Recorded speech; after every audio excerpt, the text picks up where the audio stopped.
अस्सलाम वालेकुम। मेरा नाम डॉक्टर फ़ाइक इलियास है और मैं as assistant professor Faisalabad institute of cardiology में काम कर रहा हूँ। अच्छा, एक बहुत कॉमन इशू जो लोगों को फेस करना पड़ता है वो है दिल की धड़कन का तेज़ होना। ये बड़ी कॉमन कंप्लेंट है कि दिल की धड़कन तेज़ हो रही है या पैल्पिटेशन फील हो रही है या ऐसे लग रहा है कि जैसे कोई चीज़ बीट मिस चल रही है, मिस होके आ रही है। तो इसकी जो दिल की धड़कन तेज़ होना है, इसकी अपनी जगह पे एक बहुत ज़्यादा इम्पोर्टेंस है और इसकी बेशुमार वजह भी होती हैं। जस्ट लाइक बहुत से लोगों को थायराइड की बीमारी हो सकती है। हमारे गले में गदूद होते हैं जिनको थायराइड कहते हैं, गिलट ज़ुबान में कहते हैं।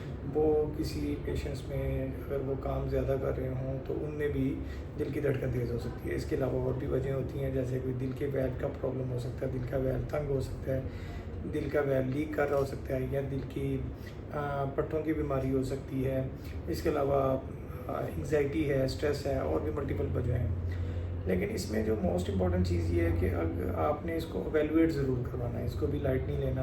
बेशक आप यंग हैं, ओल्ड एज में तो इसकी इम्पोर्टेंस अपनी जगह पे थोड़ी सी ज़्यादा हो जाती है। जैसे जो लोग यंग हैं, जिनकी एज बिलो 40 है, तो उनको और उनमें और भी उनमें ये सारे टेस्ट उनको चाहिए कि अपने प्रॉपर वैल्यूएशन कराएं। उसके लिए मोस्ट इम्पॉर्टेंट टेस्ट जो है वो एक ECG है, बेसलाइन टेस्ट है, वो करवा के देखें उसमें कोई प्रॉब्लम तो नहीं है। और उसके अलावा एक दिल का अल्ट्रासाउंड, जिसको इकोकार्डियोग्राफी कहते हैं, वो भी ज़रूर करवाएं ताकि आपकी बेसलाइन टेस्ट कंप्लीट हो सकें। लेकिन एक टेस्ट जो बहुत कम यूज़ में आता है उसको कहते हैं Holter meter. Actually Holter meter क्या है? वो ECG रिकॉर्डर है। उसको हम 24 या 48 घंटे के लिए या 72 घंटे के लिए हम उसको आपकी दिल की धड़कन को रिकॉर्ड कर सकते हैं। बेसिकली वो ECG को रिकॉर्ड करता है और इसमें बहुत से क्लूज़ मिल जाते हैं। बाज़ का यंग लोगों में भी दिल की धड़कन बेकायदा है या बहुत ज़्यादा तेज़ हो रही है, जिसको मोर देन 150 भी हो सकती है, तो वो पिक हो जाती है। तो इसलिए अपने तीनों टेस्ट ज़रूर करवाएं। अगर किसी को ऐसी फीलिंग है और ऑफ एंड ऑन रहती है तो उसको सिर्फ ये नहीं लेबल कर देना चाहिए कि आपको एंग्जाइटी है, स्ट्रेस है, अनटिल अनलेस कि आपके पास प्रूफ हो, सारे टेस्ट हुए हों। तो उसमें अगर आपके सारे टेस्ट ठीक आते हैं तो उसकी वो एक और बात है।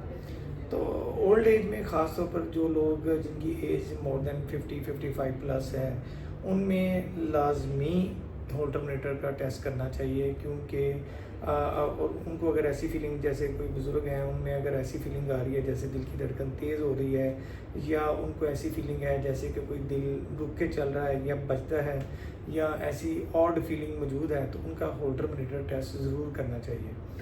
उसमें इसी रिकॉर्डिंग की अहमियत इस सेंस में है कि अगर उनको एट्रियल फिब्रिलेशन, ख़ास तौर पर जो जिनमें दिल की धड़कन बेकायदा हो जाती है, वो बहुत इंपॉर्टेंट है। उसमें मॉर्बिडिटी लाइक कि अगर स्ट्रोक, जो फालिज का हमला है, वो होने के चांसेस होते हैं। और ख़ास तौर पर जिन लोगों को फालिज होता है, उनमें से 15 से 20% लोग ऐसे ही होते हैं जिनको साइलेंटली एट्रियल फिब्रिलेशन चल रहा होता है, यानी कि दिल की धड़कन बेकायदा हो रही होती है। इसलिए अगर ओल्ड एज में जो लोग हैं उनमें इसकी ज़्यादा इंपॉर्टेंस है। अगर उनको दिल की धड़कन तेज़ होती महसूस होती है तो उनको अपने तीनों चारों टेस्ट करवा के अपनी एवेल्यूएशन करनी चाहिए। अगर उनको एट्रियल फिब्रिलेशन है, प्रॉपर फिर दिल के डॉक्टर को या न्यूरो फिजिशियन को दिखा के अपना प्रॉपर उसकी ट्रीटमेंट करवानी चाहिए।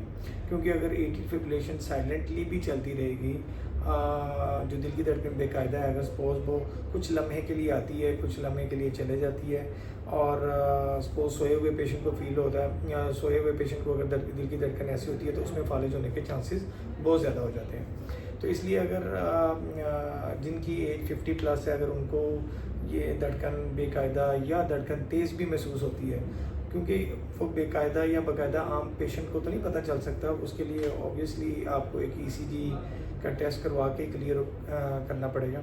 तो उसके लिए बेहतर है कि अगर किसी भी पेशेंट को दिल की धड़कन तेज़ महसूस होती है और उसमें अपने तीनों टेस्ट ज़रूर करवाएं, एक ECG ज़रूर करवाएं, इकोकार्डियोग्राफी करवा के अपने दिल के फंक्शंस को असेस करवाएं, और होल्टर मीटर टेस्ट जो है ना, वो अपना उसको ज़रूर करवाएं। और उसको फिर आप किसी भी कार्डियोलॉजिस्ट से, जो भी आपके करीब मौजूद है, उससे ज़रूर कंसल्ट करें। Thank you very much.